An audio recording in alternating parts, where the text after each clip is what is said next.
Timnas U23 Indonesia versus Iran telah berakhir. Hasilnya, tim asuhan Indra Syafri sukses meraih kemenangan. Laga Timnas U23 Indonesia versus Iran berlangsung di Stadion Pakansari, Cibinong, Kabupaten Bogor.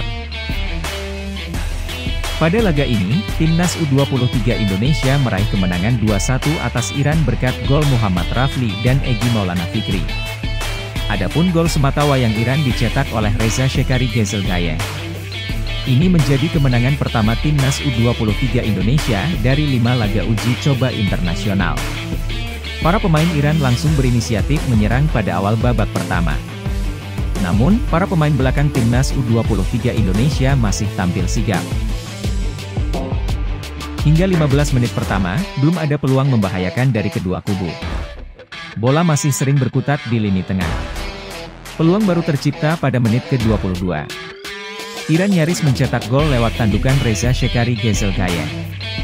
Namun, sundulan Gezelgayev masih menyamping tipis ke sisi kiri gawang Timnas U23 Indonesia yang dikawal Nadeo Argawinata.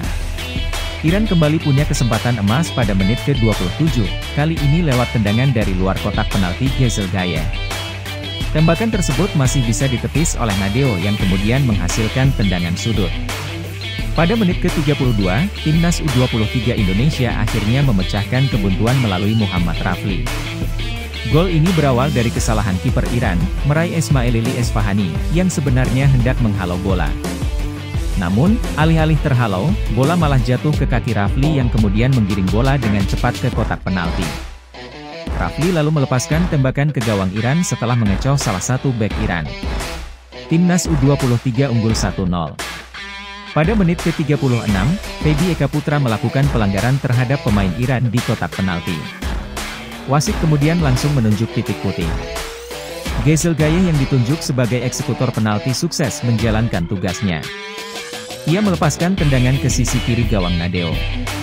Skor pertandingan Timnas U23 Indonesia versus Iran pun berubah menjadi imbang 1-1. Memasuki babak kedua, intensitas permainan meningkat. Kedua tim mencoba berani saling melancarkan serangan. Timnas U23 Indonesia mengancam melalui tembakan Rafli pada menit ke-68. Namun, upaya itu masih melambung di atas mistar gawang Iran. Masuknya Egy Maulana Fikri semakin menghidupkan permainan Timnas U23 Indonesia. Serangan mereka pun dilakukan dari kedua sisi. Pada menit ke-77, Egy melepaskan tembakan on target setelah memanfaatkan kesalahan pemain Iran. Namun, bola sepakan Egy masih bisa diamankan kiper lawan. Setelah mencoba berbagai upaya, Egy akhirnya berhasil mencetak gol kedua bagi Timnas U23 Indonesia pada menit ke-84. Memanfaatkan kesalahan pemain Iran, Rahmat Irianto kemudian bekerja sama dengan Rafli yang kemudian disodorkan kepada Egy. Tak ada lagi gol tambahan hingga pertandingan Timnas U23 Indonesia versus Iran berakhir. Timnas U23 Indonesia pun menang 2-1 atas Iran.